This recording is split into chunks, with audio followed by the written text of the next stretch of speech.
Good morning and જય શ્રી કૃષ્ણ બધાને. સાવરે બરાબર 7 વાગે આંખ ખુલી અને ફ્રેશ થઈને બઢાથી પેલા બાલ્કનીમાં જઈને વરસાદનો મસ્ત નજરો જોઈ લીધો. આ મોન્સૂનની સવારનો વાઇબ જ આખો અલગ છે. પણ ખાલી નજરથી દિવસ ના સુધરાય એટલે નો એક્સક્યુઝીસ.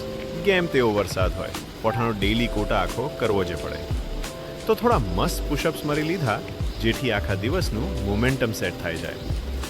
વર્કઆઉટ પતાવ્યું એટલે હા બોડીને ફ્યુલ જોઈએ.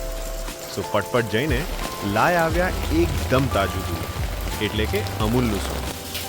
મસ્ત હેવી નાસ્તો કર્યો અને પછી તૈયાર થઈને નીકળી ગયા ઓફિસ જવા માટે. લિફ્ટમાં બેસને માઇન્ડ રેડી કર્યો દિવસના ટાસ્ક્સ માટે અને ઓફિસ પહોંચીને ધામધમ કામ ચાલુ કરી દીધું. આખો દિવસ ફૂલ ફોકસ સાથે કામ કર્યો, ટાસ્ક્સ ખતમ કર્યા અને બધું પટાવીને હાવ આવી ગયા છીએ ઘરે. દિવસ એકદમ પ્રોડક્ટિવ રહ્યો. તમારો દિવસ કેવો ગયો? કોમેન્ટમાં જણાવજો. ચલો મળીએ કાલે.